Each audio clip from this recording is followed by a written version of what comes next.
بسم الله الرحمن الرحيم. السلام عليكم ورحمة الله وبركاته. بينران وبيسران وخوشويستاني كنالي آسماني بيام.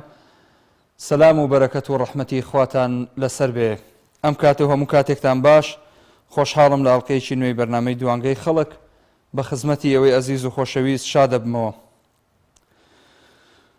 خوشويستان وبرزان ابن ماجه رضا ورحمتي خوي ليبي لفرموديك دا بومان رواياتك كعبد الله كري عمر رضا ورحمتي خوا لخوي وباوشي بي اجرتوا افرمي پیغمبر صلى الله عليه وسلم فرموي اي مهاجر كان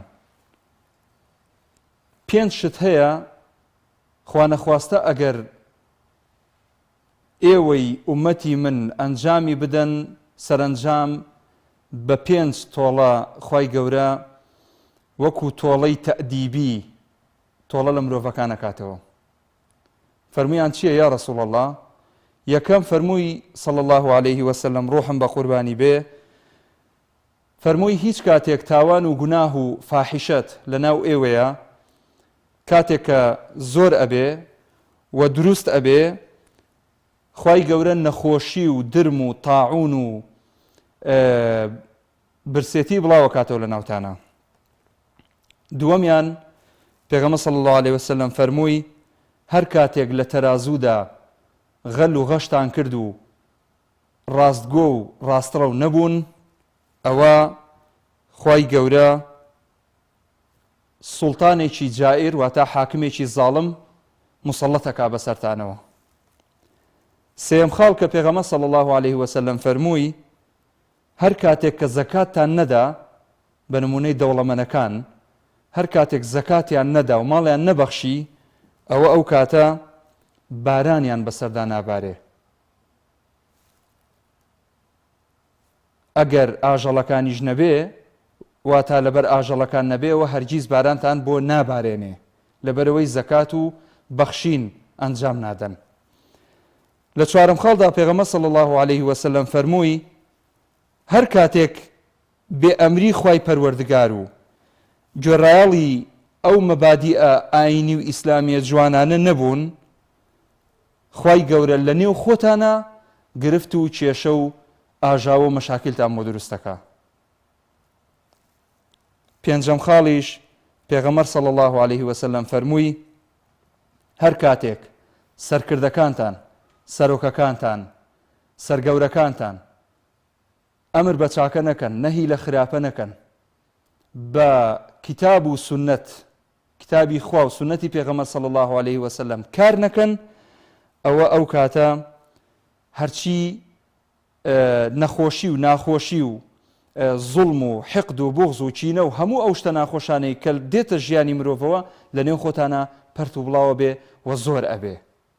اینجا تەوەری ئەڵقەی ئەم جارەی بەرنامەکەمان بۆیە بەم فەرمودەیە دەستم پێ کرد ئەوەیە ئەڵێن هۆکاری زۆربوونی تاوان لە کوردستان بۆچی ئەگەڕێتەوە.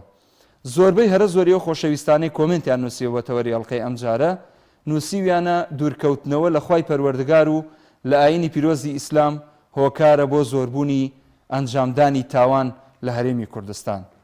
چەندین ئاەت و چەندین فەرمودە بە نمونەی ئەم فەرمودەی پێغەمبەر صلی الله عليه وسلم کە معجزەیەک هەیە لەم فەرمودەیە کە پێغەمبەر صلی الله عليه وسلم هەستی بە ئەوە کردووە لە داهاتوودا پێش 1400 و قسوور ساڵ پێش ئێستا هەستی بۆ کردووە کە ڕۆژێک دێ ئەم ئومەت و ئەم میلەتە بەم نەخۆشی و بەم درمەیە تێ ئەپەڕن بەم عیلەت و تاعونەیە تێ ئەپەڕن بەم تاوانانەیە تێ ئەپەڕن بەوەیە تێپەڕن کە دەوڵەمەندەکانیان ڕوو لە فەقیرەکان ناکەن لە نێو خۆیاندا گرفت و مەشاکیلیان هەیە حاکمی زاڵمیان بۆ دێت و حکومیان ئەکا چەپڵەی بۆ لێ ئەدەن. اینجا ئەمانە هەمووی وەکو غەیبێک پێغەمبەر صلی الله عليه وسلم لە بەرچاوی بووە. سبحان الله ئەمڕۆ لە واقعی خۆمانە ئەم فەرمودەیە زۆر زۆر بە جوانی هەست پێ ئەکەین کە هەزارەها ساڵ پێش ئێستا پێغەمبەری نازدارمان باسی کردووە. اینجا لەو کۆمنتانەی کە هاتوون بۆ تەوەری ئەڵقەی ئەم جارە کاک محەممەد عەلی نووسیوێتی سەرچاوەی فیتنەکان کۆمپانیا و بانکەکانە خێروبێری وڵات ئەبەن کەسیش نازانێ. کوردستان فاتحیش نووسیوێتی چەند هۆکارێک دوورکەوتنەوە لە دین پەروەردەی ناتەندروستی خێزان خراپی باری ئابووری خەڵک نەبوونی یاسایەکی تند و تۆکمە و بێلایەن کە تاوانباری پێ بە سزا بگەێنرێ. شانۆ عەبدوڵڵا نووسیوێتی دوورکەوتنەوە لە دین و کەمبوونەوەی ڕێز و کەمبوونەوەی سۆز و خۆشەویستی. محسین شێختەها نووسیوێتی لادان لە دین و نەبوونی یاسا. ڕەوەند ڕەوفیش نووسیوێتی هەموو هۆکارەکەی گیرفان بەتاڵیە و هەموو ئەو تاوانانەش لە ئەستۆی حکوومەتە.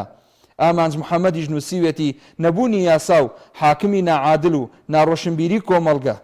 تاریک محەممەدی ژەڵێ کێشەکە ئەوەیە حزب لە یاسا گەورەترە. یاد عومەری ژەڵێ هۆکاری سەرەکی دوورکەوتنەوەیە لە دین. ئەحمەد یاسین نووسیوێتی بۆ ئەم حکوومەتە خراپە دەگەڕێتەوە کە ساڵەهای ساڵە میلەتی کورد بەدەستەوە دەناڵێنێ. کاردۆ لوقمانیش نووسیوێتی بە نەبوونی ئیمان و باوەڕ و نەبوون یاخود باوەڕ نەبوون بە قیامەت و پاشان دەسەڵاتێکی گەندەڵ و بەردەوامی زوڵم. شەو نمڕانیەی نووسیوێتی هۆکاری سەرەکی تاوان بۆ لاوازی ئیمان دەگەڕێتەوە. نەبەس حەمیدیش نووسیوێتی هەمووی بۆ خراپی حکومڕانی دەگەڕێتەوە. محەممەد جەزاژ نووسیوێتی بۆ ناعەدالەتی حکومڕانی زۆر خراپ دەگەڕێتەوە. خۆشەویستان ئەم تەوەرە دوو قسە هەڵەگرێ. یەکێکیان ئەوەیە کە زۆربوونی تاوانی مرۆڤەکان خودی تاکە کەسی ئەمڕۆی ئەم هەرێمە ئەم وڵاتە ئەم دنیاە ئەم جیهانە زۆربوونی تاوان سەرنجام ئەبێتە کەڵەکەبوونی کێشە و مەشاکلی مرۆڤەکان لە نێو خۆیاندا وەکو لە حەدیسەکە ئاماژەم پێکرد. هەروەها زۆربوونی تاوان دەرحەق بە کۆمەڵگە بە دەرودراوسێ بە براو کە سوکار و خزم و هەتا دوایی واتە ئەنجامدانی تاوان بە نمونەی تاوانی کوشتن ڕیبا خواردن سو خواردن پیاو کوشتن خواپەناماندا زیناکردن هەموو ئەمانە پەیوەستن بە خودی ئینسانەکان و کۆمەڵگەش. اینجا با بچینە لای پەیوەندیەکان هەتا بشزانین بەرنامەکەمان ئەگەر ڕاستەوخۆ بگوازرێتەوە. لێرەوە سوپاسی هاوکارانم ئەەکەم یەکەم پەیوەندی وەرەگرم بابزانم چێمان لەگەڵە. هەژیر خان لە کۆیەوە نییە کاکە؟ دەی ئەو هەژیرە هەزیر نییە. سەلام و ڕەحمەت اللهی وبەرەکاتوو. هەژیریان هەزیر؟ هەژیر کاک مەحموود ئەوەی تۆ ڕاستەوەی وەڵە غەڵەتە. هەژیر خان ئەمنیش ئەزانم جاریکە پەیوەندی کردووە کاک بیلال گیان. دەی چاوی ڕاست فەرموو هەژیر خان. بەڵێ ناوەکەم کورتەوە نەیزانم. وەڵا دیارە لە تەلەفۆنەکەەوە جوان حاڵی نەبوون خەی ناکە لە خزمەتم چکە جاریکە پەیوەندیت کردووە ئەزانم. هەژیر خان فەرموو. کێشە نییە کاک مەحموود سەرەتا بە دێرت دەستێ دەکەم دواتر دێمە سەر تەوەرەکەت. بەڵێ کاک مەحموود زۆر کەمن یان هەربوونیان نییە ئەو وشانی کە وەستی کەسایەتی تۆ کاک عیمرانی پێکرێت نمونەتان زۆر دووبارەی کەرەوە. زۆر کەمن یان هەربوونیان نییە ئەو وشانی کە وەستی کەسایەتی تۆ کاک عیمرانی پێکرێت. زۆر سپاست دەکەین ئەوە گەورەی خۆتانە. ئێمە زۆر مەمنونی بەڕێستانین. خوا لە ئێمەتان نەسێنێ وەکو بینەری ئەزیزی کەناڵی پەیام و بەرنامەکانمان. خۆشحاڵین ئەوە شایەتێکی جوانە بۆ ئێمە. هیوای سەرکەوتن بۆ تۆژە خوازین خوشی بەڕێزی ئەمێ ڕێزت لەسەر سەر و سەرچاومانە. قوربانی تۆم برای شیرینم.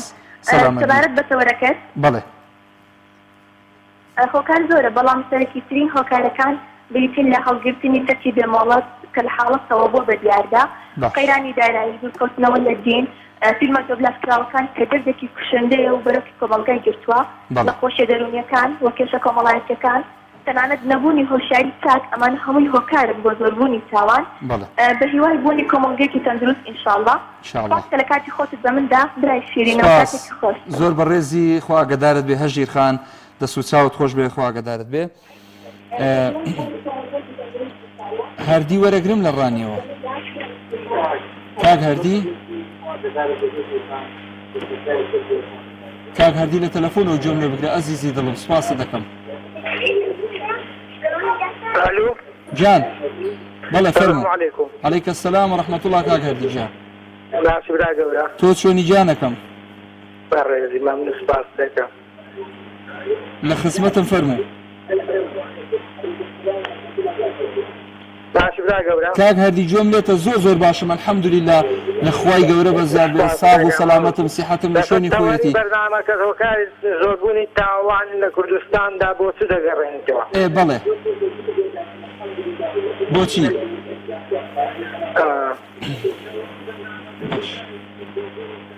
کاکە هەردی دەنجی تەلەڤیزۆنەکەت کەس کە بێدەنجی کە بۆ ئەوەی لە تەلەفۆنەوە گوێ لە من بگری ئەزیزی دڵم. بەڵێ ئادەی هۆکاری تاوانەکان لە بۆچ دەگەڕێتەوە هۆکاری تاوانەکان دووەم بە من حکومەت نانوە ناو هۆکارەکان دووەم هۆکارەکان بۆ خۆمان دەگەڕێنەوە. بەڵێ خراپی بێ ڕۆمەی بێ ئەوانە زۆر خراپ بووە. ئێستا بۆ نمونە کەناڵە ناڕۆشنبیرەکان دادەخەن فلیمی بیانی لێ دەدەن بە زۆری فلیمی تورکیەکان یان هیندیەکان ئێزان بە زۆری دوو کەناڵ داواتا لێ دەکەن بە وەزارەتی ڕۆشنبیری دوو کەناڵ داخەن ئەوانە سلعەی تاوانیان زۆر کردووە. بەڵێ بەڵێ دوو کەناڵ باشە ناوی مێنە ناوی هیچ کەناڵێک مێنە باش هیوادارم داوا لە وەزارەتی ڕۆشنبیری دەکەن ئەو دوو کەناڵە داخەن تاوان نامێنێ. بەڵێ باشە گیانی من زۆر زۆر سوپاس دەست چاوت خۆش بێ. خۆشەویستان ئەو بەڕێزانەی کە لە تۆڕی کۆمەڵاتی فەیسبووکەوە ئێستا بینەری بەرنامەکەمانن و کۆمنتیان بۆ نووسیوین سوپاسیان ئەەکەین بینەرمان بن لەوێوە کاک سەردار هەڵەبجەی نووسیوێتی دوورکەوتنەوە لە دین محەممەد ڕەزا نووسیوێتی خەتای حکوومەتە حوسێن مەجید نووسیوێتی هۆیەکەی دەگەڕێتەوە بۆ ئەوەی ئێمە پشتگیری یاخود پشتی زاڵمانمان گرتووە. قوربان کاک عەبدوڵڵا هاشم نووسیوێتی هەمووی ئەمەیە دەستیان لە قورئان و ئیسلام بەرداوە دەستیان بە قانونی قورئان نەگرتووە هەر بە دوای فیتنە و ئاژاون ئاخیری ئەم کوردە خێر بێت. دارا عوسمان نووسیوێتی زۆر ڕاستە مرۆڤ شەرم دەکات داوا لە خوا بکات باران ببارێنێ. نەبوونی و بێکاری کاک عەبدوڵڵا مامسار نووسیوێتی نەبوونی و بێکاری. نەسیمی سەحەر نووسیوێتی هۆکارەکانی زۆربوونی تاوان لە کوردستان هۆکاری یەکەم دووریە لە دینی خوا دووهەم بێپلانی حکومەت و بێباچی لە ئاس خەڵک ئاخۆ دەکەونە چ جەهەنەمێکی دنیای و قیامەتی. عەبدوڵڵا مامسارمان خوێندەوە خۆشحاڵین بە نووسینی کۆمنتەکانتان. کاک دارا وەرەگرم لە عەربەت کاک دارا کات دیاری کراوە لە خزمەتتان. کاک حاجیگان سەلام عەلەیکم. عەلەیکە السەلام وەڕەحمەتوڵڵاهی وبەرەکاتوهو. چەند دەقەم هەیە؟ 2 دەقەت هەیە. 2 دەقە؟ ئەرە وەڵا ئەوە کاتم بۆ گرتیتەوە. جات و ئەو خواتۆ جۆگرە بە 2 دەقە یعنی ئەوە سێ دێ ئەوە سێ بڕە مەوزوع ئەوە سێ بۆ تۆیە هەم بۆی کە گوێ لێتی خوای عەزە وەجەل فەرمێ ئاو 3 دەقە باشە مەمنونم. فەرموو. خوای تبارك وتعالى فرمي أعوذ بالله من الشيطان الرجيم بسم الله الرحمن الرحيم وإن أكثر الناس لفي جحيم. أتواني وآياتم بوكي بكردي وإن أكثر الناس لفي جحيم. ئەڵێ زۆربەی هەرە زۆری خەڵک لە جەهەنەم دان بەهین بە تەرجەمەکەی زۆربەی یعنی لە 65 بۆ 70 بۆ ئاگرە وایە؟ بەڵێ. دێ باش ئەمە بەچی چاگەکرێ بە من و بە تۆ؟ بەڵێ بە تۆ چاگەکرێ ساحەبی بەڵێبی؟ باشە بەردەوام بە بەردەوام بە بەردەوام بم کابرا خۆی زانێ مەدرۆیکە ئەزانێ ئەمە غەشەیکە باشە لە کاتی کەرەنتینەکە وتیان زەخیرە 6 مانگ لە مەخزەنەکانایە خێرە ئێستا دۆلار بەرز بۆتەوە ئەخلاقی خەڵک دابەزیوە. ئەها باشە ئیتر باشە دۆلار حەقی چییە بە ئەخلاقی خەڵکەوە؟ وەختەکەم تەواو بوو. وەختەکە تەواو بوو؟ ئەوە جۆ لەگەن دەسووکەوە بە حەرەقیەڵێ ڕەکی دووکە نەماوە قورمان بۆ گیراوەتەوە کاکی من خەڵگە زانێ حەرام بەڵام خۆی لێ جێ دەکات ئەمە کورتیەکەی دێخوا حافیزێ بێ خوا لەگەڵ بێ خوا حافیز بێ خۆ دێخوا حافیزێ بێ خوا حافیز بێ خوا ئاگادارت بێ. باوکی محەممەد یان دایکی محەممەد؟ باوکی محەممەد لە ڕانیە وەرەگرم. کاکە مەحموود سەلام عەلەیکم. وعەلەیکم السەلام وەڕەحمەتوڵڵاهی وبەرەکاتوهو. بابی محەممەدی سپاس خالی ڕازی بیرایەکەم سپاس کاکە مەحموود جان سپاس بەخوا من اطلاعێکی معقولم هەیە لەسەر دینی ئیسلام و ئەو ضرب المەسەلانەی کە تازە جەنابت باست کردن سەبارەت بۆ حەدیثەیەک کە جەنابیشت باست کرد ئینسان ئەگەر تاوان بکە خۆی پەروەردگار مثلا جۆرە تاوانێک بکە بەس جۆرە شێوەیەک سزای دەداتن يعني انتقامي وقتي تأديبي وكو جنابت خلق فرمود لي دستنيتن بلام هندك شك يصيب هم كنا من زور زيادة الكلام من زور زيادة قرت استانا كوتومة مناقشة درين باشا من طوزك بابتك كردة كموا أجر ملتي كرد تاوانی هەیە و ئەو دیکتاتۆر و زەڵمانی ئێستابابرین ئەو زەڵمانە ئەوە خوا نابیدی ئەی باش ئەو خەڵکە تاوانی هەیە کەواتە خوا زەڵمی دەنێریدە بۆ خەڵکان براکەین ئەو نوع عەبابەتانە دەبی ڕۆم بکرێنەوە باوەڕم پێ بکەن من زۆر وڵات گەڕاوم زۆر شوێن گەڕاوم باوەڕکە کەم کەسێ بەقەد ملەتی کوڕ مسلمان و بەدین بیتن ملەتی کورد زۆر زۆر زۆر زۆر پرسافە زۆر زۆر خۆش باوەڕە کەم وڵاتان هەیە لە دنیادا ئاوا بیتن من بایەخشتی زۆر باش لە بۆ ڕمتەمەوە ئەو سەرکردانەی ئێستا کە قیادەی حکوومەتی هەرێم دەکەن هەمان سەرکردە بیان بە ناو لەندەنیان بدەدەستێ یا ئەمریکایان بدەدەستێ عینی ئەوێش ئاوا لێ دەکەن هەمان سەرکردەکانی ئەمریکا و لەندەن بینە ئێروکانە باوەڕ بکە ئێروکانە وەک بە هەشتی دەرێتن کەواتە ئەو حاڵە خراپەی کە ئێستا خەڵکەکە تێیدایە بگوێرە ئەو حەدیثەی کە جەنابەتینا من باوەڕم بە حەدیثەکەی بە تۆ بەلێدانەوەکەی ئاڵۆز بوو دەبی ڕوونکردنەوەی تەواوی بەسەر بدرێتن کەواتە لێرەدا خەڵک تاوانبارە نەک دەسەڵات کەواتە خەڵک دزە خەڵک زەکات نەدەرێ خەڵک فاجرە خەڵک فاسقە لێ خوای پەروەردگار دەسەڵاتدارانی ناگە تشتێک برایەتن ئەو بەر بالمەسەلە قاراتەک پێویستی بە ڕوونکردنەوە ئەوەی هەیە تەوزیحی جوانتری هەیە ئەو دەسەڵاتدارانەی هەرێم ئەوانە ڕۆژشەکیریان نییە ڕۆژبیری حکومڕانیان نییە ملەتی سەبارەت بە تەوەرەکەی بزنادیشن کە بری لۆ تاوان زۆر دەبی لە ناو کۆمەڵگەلەکدا ڕۆشنبیری تاک زۆر تەئسیری هەیە براکی من کاتێک کە ڕۆشنبیری نەبوو پێغەمبەر خوا صلی الله علیه وسلم دەفەرمی ئیماتەة العەذى عن الطریق بەشەکە لە بەشەکانی ئیمان باوەڕ بکە بە سەدان جار شیشۆقم لا بردۆ لە پێش من قات و بۆنی باغ ڕۆیشتە خۆل لێدادا لە پێش من خەڵکی وا ڕۆیشتۆ خۆل لێدادا یعنی شەرمم لە خۆم کردیە کە ئەو ئینسانە و دەبی هەڵگری سبی و باوەڕ و سەقافەتێک بێتن ئەو شتە لەسەر ڕێگا لا ناباتن براکەم ئێمە پێش هەموو شتێک وەزارەتی ڕۆشنبیری پێویستی بە ڕۆشنبیرێکی تەندروستە هەمووی خەڵکانی حیزبی هەمووی خەڵکانی خاڵی لە سەقافەت خاڵی لە ئیمان خاڵی لە عەدالەت خاڵی لە ویجدان براکی من خەڵک و ملەت و کۆمەلگە بە تاوانبار نازانم من ئەوە نابینم کە تاوان تەفەسحی کردی لە ناو کۆمەلگای کوردی بێ خوای پەروەردگار لە ئاسمانەوە بارانی قەتع هاوشی محەممەد سپاس دەکەم وڵا ببوورە خەڵک لەسەر هەیە بۆ بۆیە پێم بڕێت قسەکانە دەسوچاوت خۆش بێ قسەکانە زۆر جوان بوون هیوای سەرکەوتنت بۆ خوازم دەسوچاوت خۆش بێ کاک ڕزگار ڕەفیق نووسیوێتی هۆکاری سەرەکی نەبوونی یاسایە قورئان ژینمە دەستخۆشیمان لێکا سوپاس دەکەم خوا لێ ڕازی بێ حەسەن ئەبوعەلی نووسیوێتی بۆ زوڵم و زۆری بەرپرسەکان و کوڕەکانیان لە هەرێم هەروەها سڵاوێکی ترمان لێکراوە لەلایەن ئەحمەد مامنووریەوە خوا لێ ڕازی بێ کاک ئەحمەد گیان زۆر سپاست ئەەکەین کاک زاکرۆس جەمال حەمەعەلی نووسیوێتی واستە و سزانەدان عەبدوڵڵا مامسار نووسیوێتی هەڵگرتنی چەکی بێمۆڵەت موسلیم حەمەد نووسیوێتی وەڵڵا هەمووی کەناڵی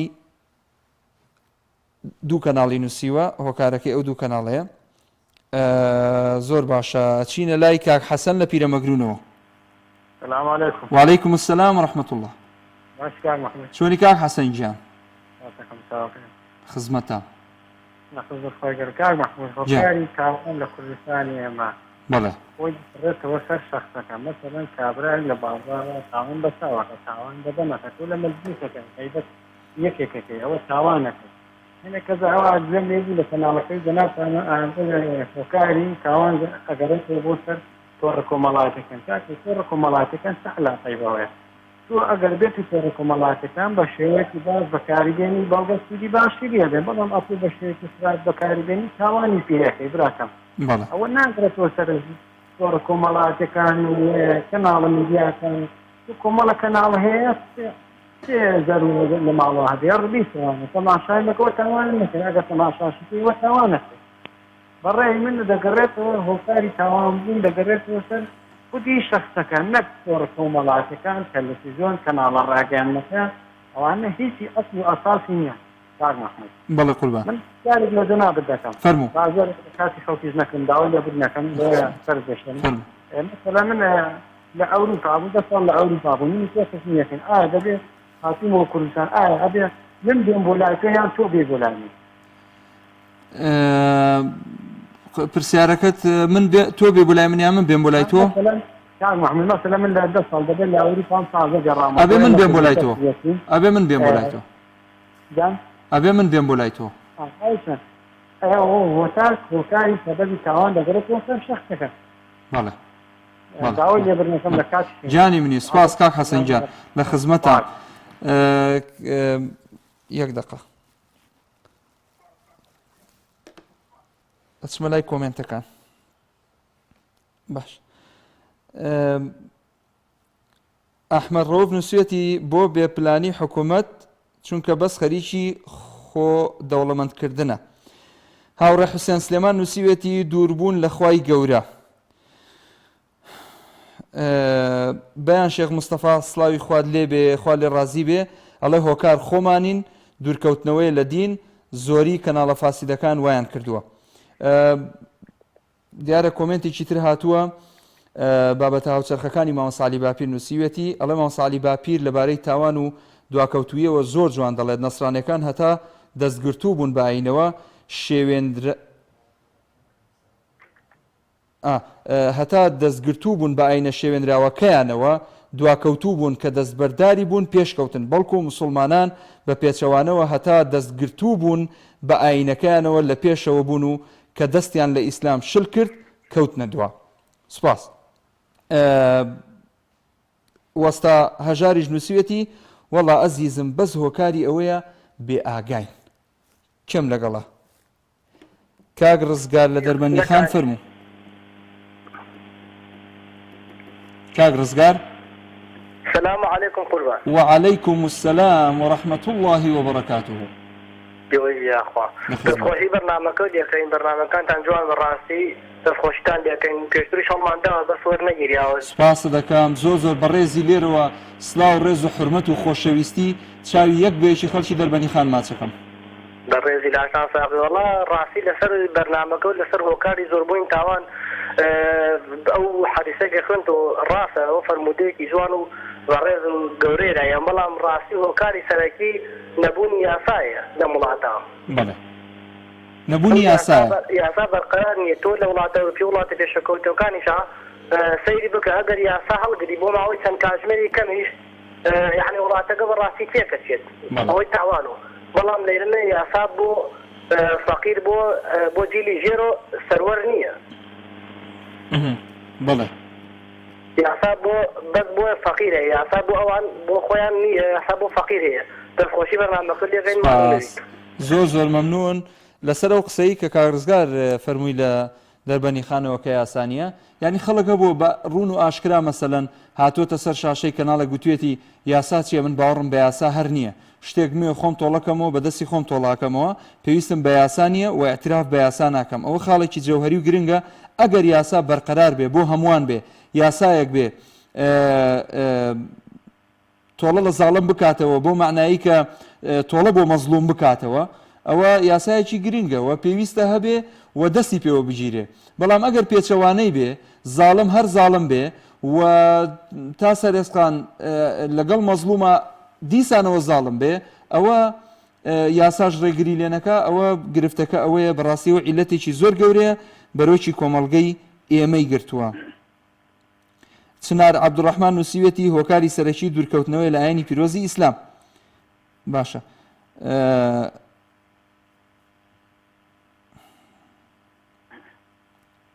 باشە کاک هەژار بەرزنجی نووسیوێتی هەر قەومێ لە ڕێگەی خوا لایدا ئەوە مەسیرێتی ڕێدین تەوێڵەیش نووسیوێتی لە خوانەترسان و باری ئابووری هۆکاری سەرەکین بۆ زۆربوونی تاوان.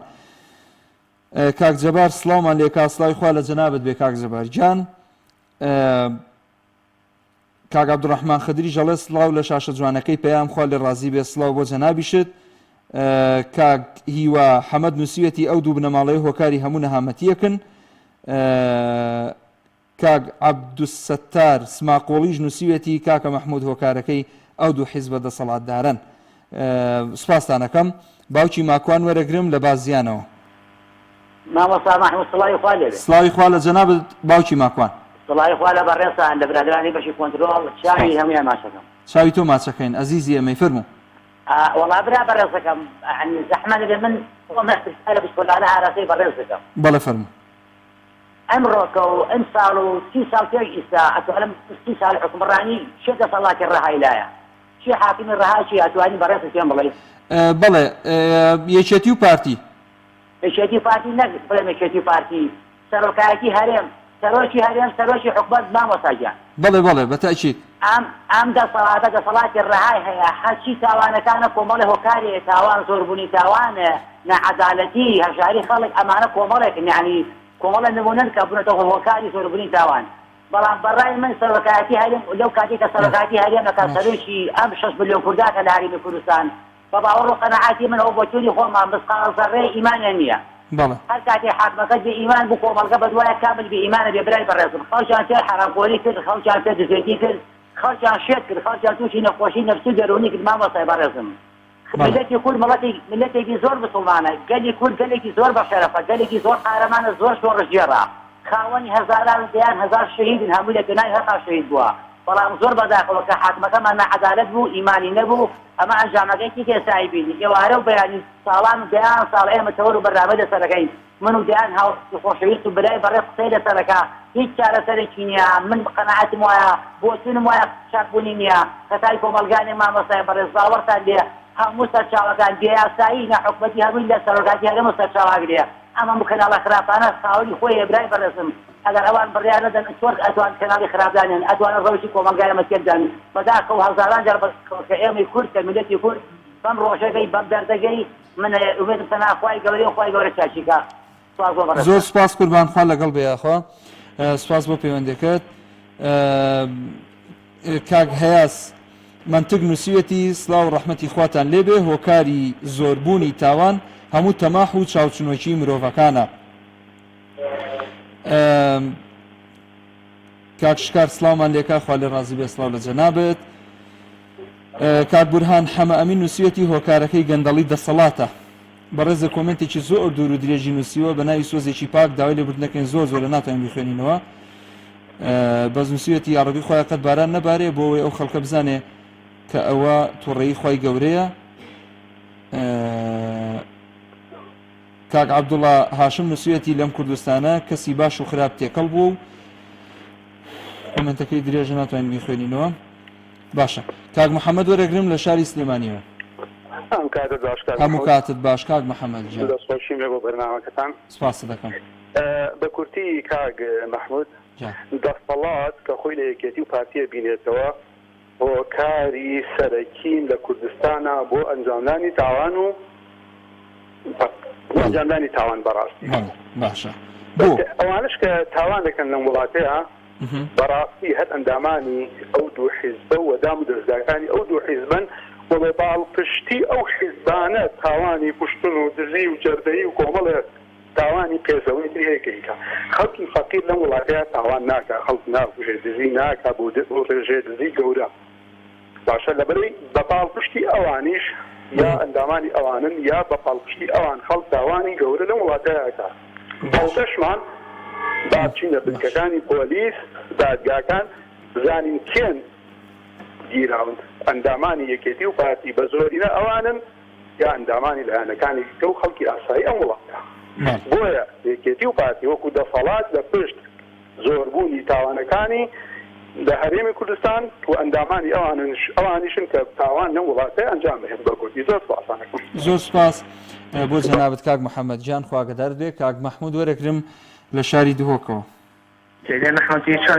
سەیدا مەحموود تۆ چۆنی باشی جان الحمدلله خودش سوال سیدا سپاس دەکەم سیدا گفتی از بیژن هۆکار زۆربوون تاوان کوردستان یک فراغ دینی فراغ روحی بێکاری روشتك خراب أسلامة خراب أسلامة أنفة ورقابة سامية وكسب ونصيحة شنو كتن وخاصة حكمجي خوكار والجنجمات كتن عن الحادثات شنو بالمطالبة حق خونة لأن المجتمع الفاصل إجرامي يبقى أخلاق والسلام عليكم ورحمة الله بله سپاس بۆ پەیوەندیکرد. نازەنین خان وەرەگرم لە هەولێرەوە. السلام عليكم. عليكم السلام ورحمة الله. زۆر سپاس سڵاوی خوا لەتۆ لەسەر سڵاوی خوا لە جەنابێت دادە نازەنین زۆر سپاس خوا لێ ڕازی بێ عەرەبی. بەڵێ لەبارەی تەوە من دەگەڕێنمەوە بۆ لەبوونی چاودێری ئەمێ ڕقابەتی خوا هەست بە ڕقابەتی خوا ناکەن هەر کەسێکی لە خوای نەترسا هەموو شتێک ئەنجام دەدا وان بەڵێ ملەتی کورد داڕماوە لەگە ئەو پەڕی ڕێزم داڕمانی ئەخلاقی ئەس تووشی ئەزمەی ئەخلاقی بووە هەر کەسە وەکو حەسە لە ڕیبیستەرە وەکو بەربەرە لای لێ هاتووە چی لەبەر دەکات چی ناکە هەبەکەیش خۆتی ملەتێک بووتە ملەتێکی بێ صاحب لە سای ئەو دوو حیزب بۆ ئەو دوو حیزب بەس جێهینە ئەسەر قسەی خۆمان ئێستا چەندین چڵکا خۆر هەیە سەرباری ئەو قەیران و بێ محاس و بەربەرە لایە هەستا دیفاع لەم دوو بنەماڵە زاڵمە دەکاتی کاتی زیاتر با لە بەرنامەکە نەگرم وەکو خۆشەویستانی سستان ئامازان پێکرد زۆر سپاس فاسد و بێ ئابڕۆ چەندین الله دەینە سەر شاسە و پێ دەکەن و چێت ئازرکردی نازانتی ئەخلاقی خەڵکەکەیان داڕمان لەگەڵ ڕێزم بۆ ئێوە خۆشەویست دەست و چاوت خۆش بێ خوا ئاگادارت بێ. زۆر سپاس. دیارە لەو کۆمنتانەی کە هاتوون کاک محسن شێروانی نووسویەتی ئێعدام جێبەجێ ناکرێ. کاک محەممەد نەوڕۆڵی سڵاومان لێکا خوا لێ ڕازی بێ سڵاو لە جەنابێت. کاک بەرهەمجافیش سڵاوەکە خوا لێ ڕازی بێ سڵاو لە جەنابێت. بەفرین سولەیمانی نووسویەتی سڵاوتان لێبێ. زۆری چەکە کەس ناپرسێتەوە لێیان زۆری کە سوکاری مەسئولین پشت و پەناکانیان زۆر بەداخەوە. کاک ئەبوو محەممەد وەرەگرم لە بەردەڕەشەوە. کاک ئەبوو محەممەد فەرموو. السلام عليكم. وعليكم السلام ورحمة الله. باشی کاک ئەبوو محەممەد گیان سپاسە دەکەم. بەڵێ من دوو نقطەم هەیە بێ زەحمەت. چیت هەیە؟ دوو نقطەم هەیە. دوو قسەت هەیە فەرموو. بەڵێ فەرموو. یەکیان ئەو بەرامبەر بەری تقریبا سێ ساڵ آية قلت أعوذ بالله من الشيطان الرجيم بسم الله الرحمن الرحيم إن أكثر صوت آية يا هذه دوباره تخوا كاك أبو محمد بل آياتك شو نفرمو قلت إن أكثر صوتي قطعك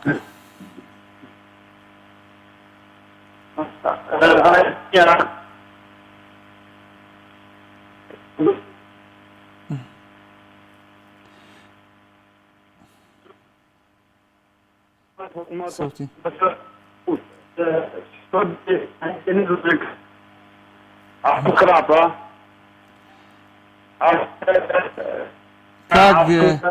کاک ئەبوو محەممەد هیچ لێ تێ ناگەم زۆر داوای لێبردنەکەم شوێنت باش نییە شەبەکەت خراپە نازانم چییە.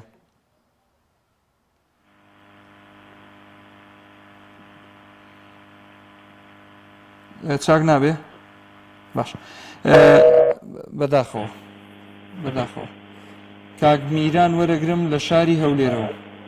السلام عليكم. عليك السلام ورحمة الله كاك ميران جان. سپاس دەکەم دەست خۆشی لێ دەکەم. کاک محمود من بە پێچەوانەی هەموو پەیوەندیەکان دەرێم خەتای خەڵکە. فەقیری تێنەگەیشتی دوو لە ڕووی بینەران گەمژە.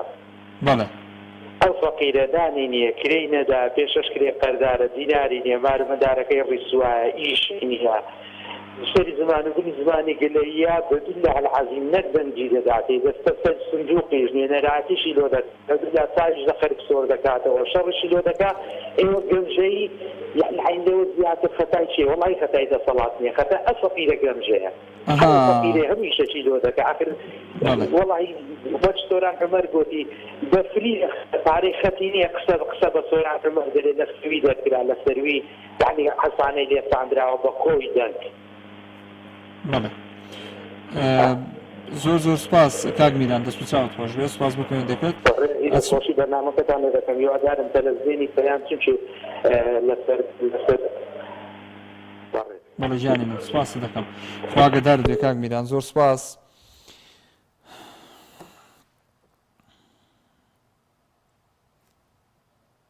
حەزم کرد کۆمنتی من بخوێننەوە مەسوودە زۆر کاتان ناگرێ سۆزێکی پاک نووسێتی حەزم کرد کۆمنتەکەم بخوێننەوە بە سوودە زۆر کاتان ناگرێ باوکی محەممەد لە هەڵەبجێ شەهیدەوە وڵا یەکسەر داخڵتان کرد فەرموو باوکی محەممەد مستەفا سەمی نووسێت هەمووی دوورکەوتنەوەی لە خوای گەورە فەرموو باوکی محەممەد و عەلەیکم السەلام ورحمەة الله وبركاته باشی بە قوربان دەستخۆشی بەرنامەکەتان لێ یەکەم زۆر سپاس قوربان گیان دەستخۆشی بۆ جەنابەت بۆ پەیوەندیەکەت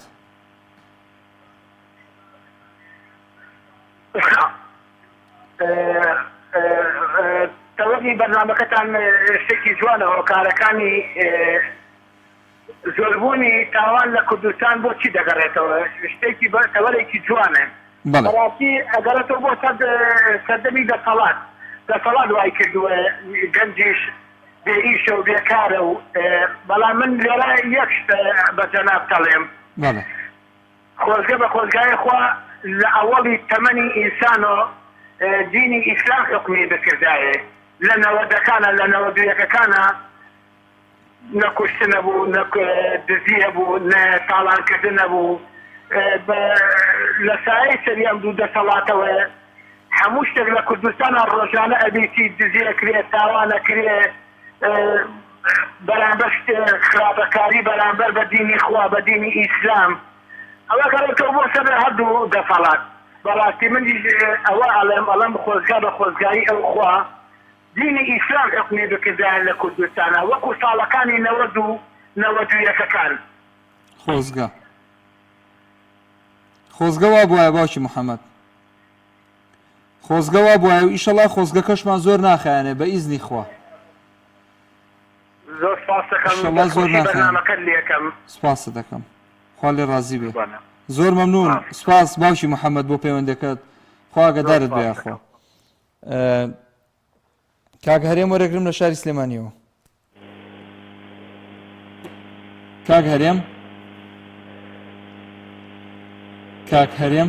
محمد السلام عليكم ورحمة الله عليك السلام ورحمة الله وبركاته تندروستیان باشە شکر زۆر باشین الحەمدولله خوا لێ ڕازی بێ سڵاومێ بۆ بەڕێزت بۆ تەواوی کارمەندان سپاس دەکەین هەموو کارمەندان سڵاویان بۆ جەنابەت هەیە خۆشەویستن کاکە مەحموود منە هۆکاری زیادبوونی تاوان لە کوردستانە بۆ واگەڕێنمەوانێ یەکەمیان خەتای خۆمانە بەڵێ کاتێکەوە پێغەمبەری خوا صلی الله علیه و سلم لەگەڵ سەحابەکان چوون بۆ شەڕ پێغەمبەری خوا صلی الله علیه و سلم بە سەحابەکانی فەرموو لەو چێوە مێنە خوارەوانە دۆڕاین شکستمان هێنا بردمانەوە مێن بۆ پێغەمبەر صلی الله علیه و سلم بەزان فەرمانی پێکردن کەسی کە سەحابە بەڕێزەکان ئەو فەرمانیان هیچوانە جەبەجانێگرت ئەوە تا مسلمانان شکان مەبەستت زەنجی ئوحود و خالیدی کوڕی وەلیدە ڕەزا ڕەحمەتی خوای لێ بێ بەڵێ ئەی باشە اینجا من يعني گلێم هەیە لە دەسەڵات بەس گلەیشم هەیە لە خۆمان بەڕاستی یەکەم جا خۆمان من کە لە ماڵی خۆمەوانێ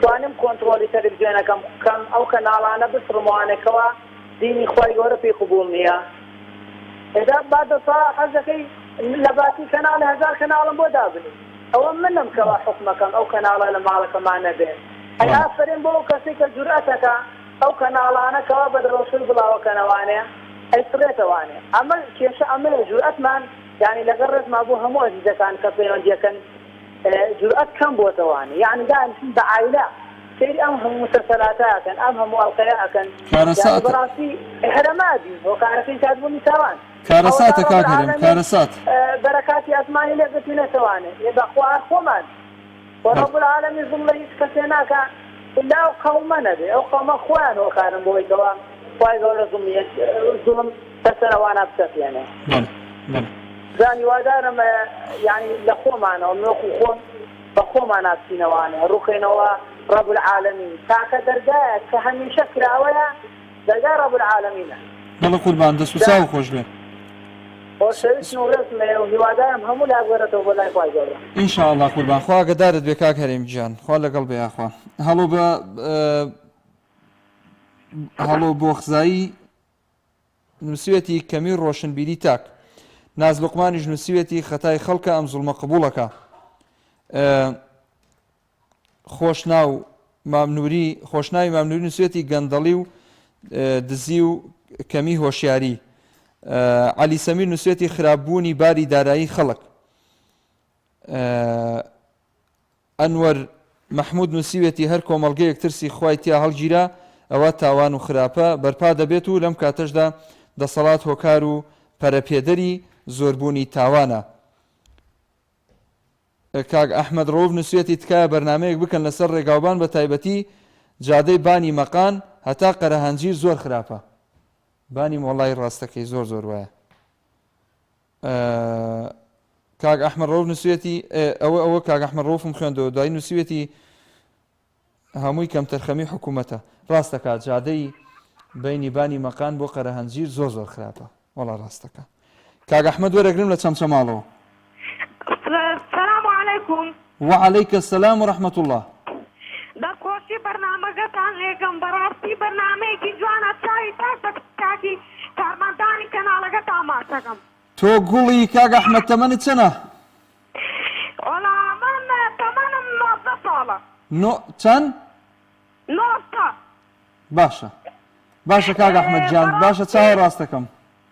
بەڕاستی خەڵکەکە شێواوە یعنی ئەو بۆ ماوەی چەندێکە باران نەباریەوە مرۆڤەکان لەو نامەستە جوانەی خوا بێبەشن بەڕاستی خەتای خەڵکەکەیە. ئافەرم.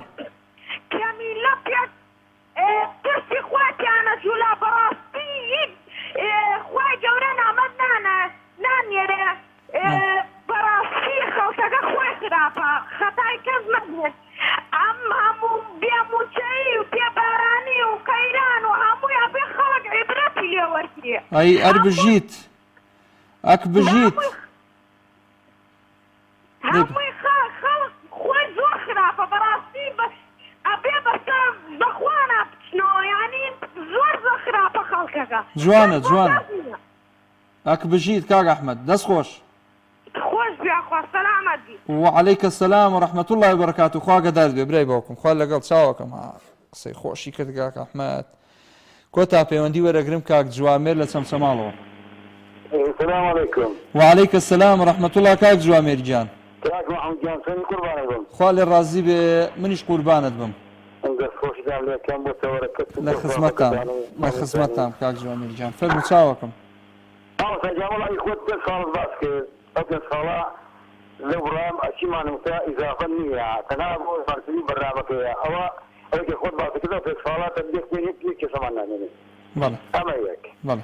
دو أبرد أنا وين أحب أسمع كذا تواني خومان. والله إرساء خلقية ما توصل خلق باشا كلمة لقرر احترام من بوها مخلق. والله إرساء خلق بروايته بأعلى سلم صادقاتها كعلم جراني وقيرانا بس شو خوش الخلق بتشاكل بدومينه وبكون كانوا بس إلا وشي لم سرزني انترنت وبايلونيا تعالى كران طوب زمن الدومينو كلارين وآخر شيء مشغول بتشاوري شيء يبقى ما وصل محمود جان.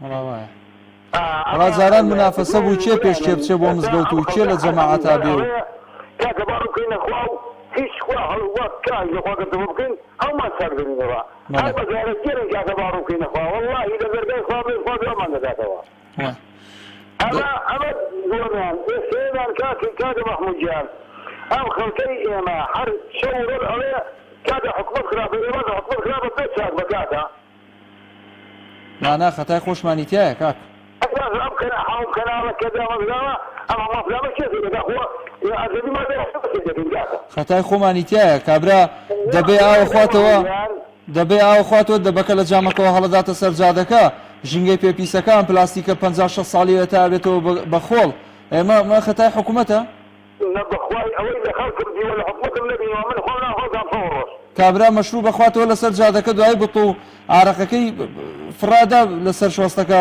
ئەبێ کابرای بەلەدیەوە کە ناز بێ کۆی کاتەوە ئەو ویژدانە خوار بەڕاستیان وە خەڵکی ئێمە هەموو عیبادن قەت مشخەر حکومەت ناخۆڕم لە حکومەتیشی چاکی کرد و لە نەوەستەکان کە ڕۆیشتین بۆ ئێران و گەڕاینەوە بە عسکرا هەرگیان زێری ذیکر کات محمود جان وەڵڵاهی من برادێرەکەم هەچەند نابم کاتی بەرنامەکەت ماوە ئەڵێ کاتی خۆی ئەمە چەکدار بین لە دەرەوە کارێک کرد بخوارەوە وەڵڵاهی ئەقڵمان پێ نەشکا بەخۆیشی دەبکەینەوە یەک بڕخۆ ئەچێکی بۆ خەڵکی زیرە بۆ بوو کاکەم ئینسان خۆی و مەبدەئی و دینی ڕێگری نەکا لە دینەکەی ڕێگری نەکا لەوەی کە شتێک بدزێ لەوەی کە خراپەیەک بکە هەتا بەیانی ئامۆژگاری بکەی سوودی نییە بێ خۆی لە خۆی ئەو شتە وجودی هەبێت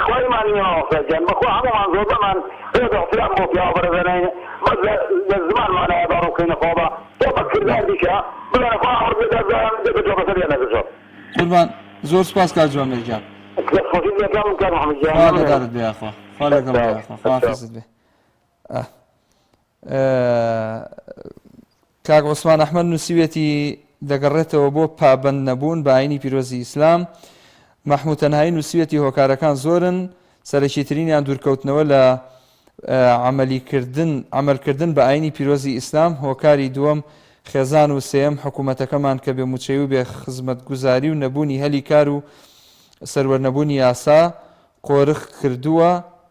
یاسای قۆرخ کردووە و ئەو بابەتە زۆر هەڵدەگرێت بەڵام لەم کاتەدا بە چەندی ڕێک باز ناکرێ. باشە خۆشەویستان و بەڕێزان، ئەڵلقەی ئەم جارەی بەرنامەی دوانگەی خەڵکتان پێشکەش کرا. هیوادارم هەر کەسە و لە ئاستی خۆی و لە نێو کۆمەڵگەکەی خۆی لە دەور و پشتی خۆی خێزانەکەی خۆی مناڵەکانی خزم و کەسی ئەگەر دایک و باوکە بۆ مناڵەکانی ئەگەر مناڵەکانیانە بۆ دایک و باوکیان دەستکەن بە چاکسازیەکی ڕیشەی و حەقیقی لە خودی خۆیانە.